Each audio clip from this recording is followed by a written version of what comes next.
റെഡ്മിയുടെ Redmi pad S എന്ന പുതിയൊരു tablet launch ചെയ്യാൻ പോകുന്നുണ്ട്. ഈ ഒരു ടാബിൻ്റെ ഫീച്ചേഴ്സിനെ പറ്റിയിട്ടുള്ള പല കാര്യങ്ങളും ഇപ്പം അറിയാൻ കഴിഞ്ഞിട്ടുണ്ട്. ഈ ഒരു വീഡിയോയിൽ നമ്മൾ നോക്കാൻ പോകുന്നത് റെഡ്മി പാഡ് എസ് എന്ന ടാബിനെ പറ്റിയിട്ടാണ്. ആദ്യം നമ്മൾ ഫീച്ചേഴ്സും കാര്യങ്ങളൊക്കെ നോക്കുകയാണെന്നുണ്ടെങ്കിൽ റെഡ്മി പാഡ് എസ് സിയിൽ 11 ഇഞ്ചിൻ്റെ ഡിസ്പ്ലേ വന്നേക്കാം. അപ്പോൾ അത്യാവശ്യം വലിയൊരു ഡിസ്പ്ലേ സൈസും കാര്യങ്ങളൊക്കെ ഇതിൽ വരുന്നതായിരിക്കും. പിന്നെ 2K റെസൊല്യൂഷൻ ആയിരിക്കും ഇതിൽ വരിക. അതായത് റെസൊല്യൂഷൻ വരിക 1200x1920 ആയിരിക്കും. LCD പാനലായിരിക്കും ഇതിൽ വരിക. ഈ ടാബ് മിക്കവാറും 15,000 രൂപയ്ക്ക് താഴെയായിരിക്കും വരിക. ആ ഒരു പ്രൈസ് റേഞ്ചിൽ LCD ഡിസ്പ്ലേ നമുക്ക് എക്സ്പെക്ട് ചെയ്യാൻ പറ്റുള്ളൂ. പിന്നെ ഡിസ്പ്ലേയിൽ 90 ഹെർട്സിൻ്റെ റിഫ്രഷ് റേറ്റൊക്കെ സപ്പോർട്ട് ചെയ്യുന്നതായിരിക്കും. അത് നല്ലൊരു കാര്യം തന്നെയാണ്. പ്രത്യേകിച്ച് 15,000 രൂപയ്ക്ക് താഴെയായിരിക്കും ഈ ടാബ് വരിക എന്നുള്ള കാര്യം കൺസിഡർ ചെയ്യുമ്പോൾ.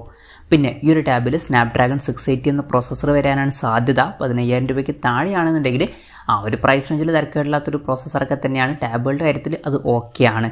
ഈ ടാബിൻ്റെ ബേസ് വേരിയൻറ്റിൽ 4GB റാമും 128GB ഇൻറ്റേർണലും വന്നേക്കാം. 6GB റാമും 128GB ഇൻറ്റേർണലുമായിട്ട് വരുന്ന ഒരു വെർഷനും വന്നേക്കാം.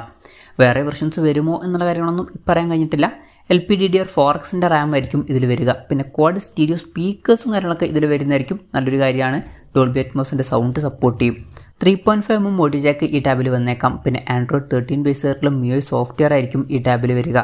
ക്യാമറയുടെ കാര്യം പറയുകയാണെന്നുണ്ടെങ്കിൽ ടാബിൻ്റെ പിന്നിൽ സിംഗിൾ ക്യാമറ ആയിരിക്കും വരിക. ടാബിൻ്റെ പിന്നിൽ 8 MP സെൻസർ വന്നേക്കാം. പിന്നെ ഫ്രണ്ടിൽ 5 MP സെൽഫി ക്യാമറ വരാനാണ് സാധ്യത. ബാറ്ററിയുടെ കാര്യം പറയുകയാണെന്നുണ്ടെങ്കിൽ 8000 mAh ബാറ്ററി ഇതിൽ വന്നേക്കാം. അപ്പോൾ അത്യാവശ്യം തിരക്കേടില്ലാത്തൊരു ബാറ്ററി കപ്പാസിറ്റിയും ഈ ഒരു ടാബിൽ വരുന്നതായിരിക്കും. പിന്നെ 18 വാട്ടിൻ്റെ ഫാസ്റ്റ് ചാർജ് സപ്പോർട്ട് ഇതിൽ വന്നേക്കാം. ഈ ഒരു ടാബിൻ്റെ ബോക്സിൽ 22.5 വാട്ടിൻ്റെ ചാർജർ വന്നേക്കാം എന്നാണ് ഇപ്പോഴുള്ള റിപ്പോർട്ടുകൾ പറയുന്നത്. ഈ ഒരു ടാബിൽ Type-C ചാർജിംഗ് പോർട്ടും വരുന്നതായിരിക്കും. അപ്പം ഇതൊക്കെയാണ് ഫീച്ചേഴ്സിനെ പറ്റിയിട്ട് ഈ പറയാൻ കഴിഞ്ഞിട്ടുള്ള കാര്യങ്ങൾ. ഇനി ലോഞ്ച് ഡേറ്റിൻ്റെ കാര്യം പറയുകയാണെന്നുണ്ടെങ്കിൽ അതിനെ പറ്റിയിട്ടുള്ള കൺഫർമേഷൻസ് ഒന്നും ഇപ്പം പുറത്ത് വന്നിട്ടില്ല. അതിനെ പറ്റിയിട്ടുള്ള ന്യൂസുകളൊക്കെ പുറത്തു വരുന്ന സമയത്ത് അതിനെ പറ്റിയിട്ടുള്ള വീഡിയോസൊക്കെ നമ്മൾ ചെയ്യുന്നതായിരിക്കും. അപ്പം അതുപോലുള്ള വീഡിയോസൊക്കെ കാണാൻ താല്പര്യമുണ്ടെന്നുണ്ടെങ്കിൽ ഈ ചാനലും സബ്സ്ക്രൈബ് ചെയ്യാവുന്നതാണ്. വിലയുടെ കാര്യം പറയുകയാണെന്നുണ്ടെങ്കിൽ ഈ ഒരു ടാബിൻ്റെ വില മിക്കവാറും 15,000 രൂപയ്ക്ക് താഴെയായിരിക്കും വരിക. റെഡ്മി പാഡ് എന്ന ടാബ്ലറ്റ് ഓൾറെഡി ഇന്ത്യൻ മാർക്കറ്റിൽ അവൈലബിൾ ആണ്.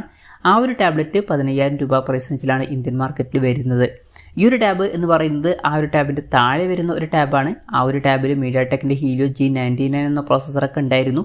അതിനേക്കാൾ കുറച്ചും കൂടി താഴെ വരുന്ന ഒരു പ്രോസസ്സറാണ് ഈ ഒരു ടാബിൽ വരുന്നത്. അപ്പം ഈ ഒരു ടാബിൻ്റെ വില അതിനേക്കാൾ കുറയാൻ തന്നെയാണ് സാധ്യത. നമുക്ക് ഈ ഒരു ടാബ് ഇന്ത്യൻ മാർക്കറ്റിൽ ഒരു 14,000 രൂപ പ്രൈസ് റേഞ്ചിലൊക്കെ ആയിട്ട് എക്സ്പെക്ട് ചെയ്യാവുന്നതാണ്. എന്തായാലും കൺഫർമേഷൻസ് ഒന്നുമില്ല.